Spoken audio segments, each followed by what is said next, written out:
ناظرین، ہماری اس دنیا کی ہزاروں سالہ تاریخ میں آج تک ان گنت امیر ترین حکمران آئے جن کی دولت اور سخاوت کی کہانیاں سینکڑوں سال گزرنے کے بعد بھی ہم آج تک سنتے آ رہے ہیں، چاہے وہ مغل بادشاہ اکبر ہوں یا اگسٹس سیزر۔ لیکن آج ہم آپ کو ایک ایسے مسلمان بادشاہ کی کہانی سنانے جا رہے ہیں جو مسلم دنیا کا ہی نہیں بلکہ اس پوری کائنات کا اب تک کا سب سے امیر ترین انسان ہے۔ آخر یہ مسلمان بادشاہ کون تھا؟ کیا اس کی دولت آج کے امیر ترین انسان ایلن مسک اور جیف بیزوس سے بھی زیادہ تھی؟ اگر اس کی دولت کا کمپیریزن آج کی تاریخ میں کیا جائے تو یہ کتنی ہوگی؟ آخر اس بادشاہ کی امپائر کتنی بڑی تھی اور آج کے وہ کون سے ملک ہیں جو اس وقت اس سلطنت کا حصہ تھے، اور کیسے ایک حادثے نے اسے اس ملک کا بادشاہ بنا دیا؟ اس ویڈیو میں ہم آپ کو یہی سب بتائیں گے۔ ناظرین، ہم بات کر رہے ہیں منسا موسیٰ کی، جو مغربی افریقہ کے ایک ملک مالی کے بادشاہ تھے۔ موسیٰ مالی سلطنت کے 9ویں منسا تھے جو 1280 میں پیدا ہوئے۔ اصل میں منسا کا مطلب مقامی زبان میں بادشاہ یا سلطان ہوتا ہے، جس کی وجہ سے انہیں منسا موسیٰ کہا جاتا ہے۔ ناظرین، منسا موسیٰ نے 1312 سے لے کر 1337 تک یعنی 25 سال مالی سلطنت پر حکومت کی، جو اپنے وقت کی دنیا کی امیر ترین سلطنت تھی۔ اس میں افریقہ کے موجودہ ملک مالی، چاڈ، نائجیریا، سینیگال، گینی، گیمبیا اور موریٹینیا اس سلطنت کا حصہ ہوا کرتے تھے۔ موسیٰ کو ایسی سلطنت ملی تھی جو پہلے سے ہی دولت مند تھی۔ سونے کے ذخائر سے مالا مال ہونے کے ساتھ ساتھ موسیٰ نے نمک کی تجارت کو بڑھایا اور اس پر ٹیکس لگایا، جس سے یہ افریقہ کی امیر ترین سلطنت بن گئی۔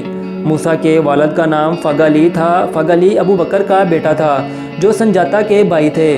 سنجاتا مالی سلطنت کے پہلے منسا تھے۔ ناظرین، موسیٰ کے بادشاہ کے بننے کی کہانی ایک بڑی ہی ڈرامائی ہے۔ اصل میں ہوا یوں، موسیٰ سے پہلے اس سلطنت کا بادشاہ ابو بکر دوم ہوا کرتا تھا۔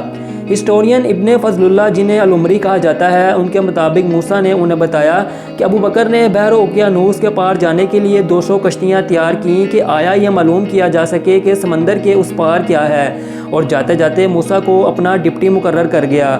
کشتیوں پر سونا، پانی اور کھانے کی ضروری چیزیں رکھی گئی تھیں جو کچھ سالوں تک چل سکتی تھیں، لیکن نہ جانے سمندر کے اندر ان کے ساتھ ایسا کیا ہوا کہ ابو بکر دوم اپنی 200 کشتیوں کے ساتھ اس سمندر میں غرق ہو گیا، اور یوں موسیٰ سلطنت مالی کے بادشاہ بن گئے۔ موسیٰ کی دولت کے ساتھ ساتھ ان کی شہرت کی وجہ ان کا ایک مشہور زمانہ سفر تھا جو انہوں نے حج کے لیے کیا تھا۔ موسیٰ اس سفر کی تیاری کافی عرصے سے کر رہے تھے۔ موسیٰ نے اس سفر کے لیے پڑوسی ممالک سے لوگوں کو پکڑنے اور غلام بنانے کے لیے چھاپے مارے، اور اس نے ہزاروں لوگوں کو اپنا غلام بنا لیا۔ ہسٹورین مائیکل گومز کے مطابق موسیٰ نے اس مقصد کے لیے ہر سال 6000 سے زیادہ لوگوں کو گرفتار کیا۔ شاید اسی وجہ سے موسیٰ کا ابتدائی دور مالی سلطنت کے ارد گرد غیر مسلم ممالک کے ساتھ مسلسل فوجی لڑائیوں میں گزرا تھا، جس کے ساتھ ہی موسیٰ نے مزید 24 شہر اور ان کے آس پاس کے علاقوں کو بھی فتح کر لیا۔ 1324 میں جب موسیٰ حج کے لیے مالی سے روانہ ہوئے تو انہوں نے اپنے بیٹے کو اپنی غیر موجودگی میں اپنا جانشین مقرر کیا اور حج کے لیے روانہ ہو گئے۔ موسیٰ جب مالی سے نکلے، ان کے قافلے میں 5 نہیں 10 نہیں بلکہ 60,000 لوگ شامل تھے، اور ان سب نے بروکیڈ اور فارسی ریشم کے کپڑے پہنے ہوئے تھے۔ ہر ایک کے پاس تقریباً 2 کلو سونے کی سلاخیں تھیں۔ موسیٰ نے قافلے کے لیے تمام ضروریات فراہم کی۔ اس قافلے کے تمام لوگوں کو کھانا کھلایا۔ اس کے قافلے میں 80 اونٹ شامل تھے، جن میں سے ہر ایک پر 136 کلو سونا رکھا گیا تھا۔ موسیٰ جہاں جہاں سے گزرتا وہ یہ سونا ان غریبوں کو تحفے میں دے دیتا۔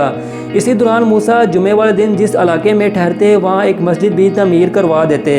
لیکن ناظرین، موسیٰ جب مصر کے شہر قاہرہ پہنچے، وہاں انہوں نے اتنا سونا بانٹا کہ وہاں سونے کی قیمتیں ہی گر گئی۔ قاہرہ میں موسیٰ کی ملاقات مملوک سلطان النصیر محمد سے بھی ہوئی، جہاں وہ 3 ماہ تک رہے۔ موسیٰ نے حج کے دوران بھی حجاج کرام کو تحائف دینے کا سلسلہ جاری رکھا۔ 1325 میں موسیٰ حج کرنے کے بعد جب واپسی کے سفر پر تھے، موسیٰ کی دولت کو دیکھ کر اس کے پاس کے شہر اس کی سلطنت میں شامل ہو گئے، جس میں مالی کا ایک شہر ٹمبکٹو بھی شامل تھا، جو بعد میں اس سلطنت کا تجارتی مرکز بن گیا، اور یہاں اسلامک یونیورسٹی اور مساجد بھی بنوائی گئیں۔ اب موسیٰ کی سلطنت 5 لاکھ مربع میل تک پھیل چکی تھی۔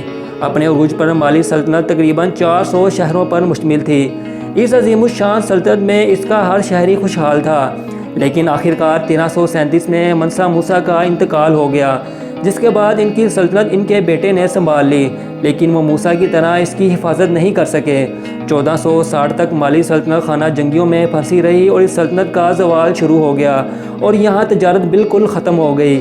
بعد میں یورپین نے اس پر حملہ کر کے اس پر قبضہ کر لیا اور یوں آہستہ آہستہ 1670 میں اس سلطنت کا مکمل خاتمہ ہو گیا۔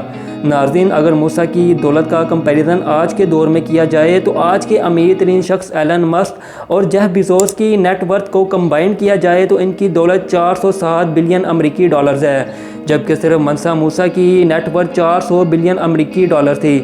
لیکن در حقیقت یہ صرف ایک اندازہ ہے، موسیٰ کی دولت انکیلکولیبل تھی۔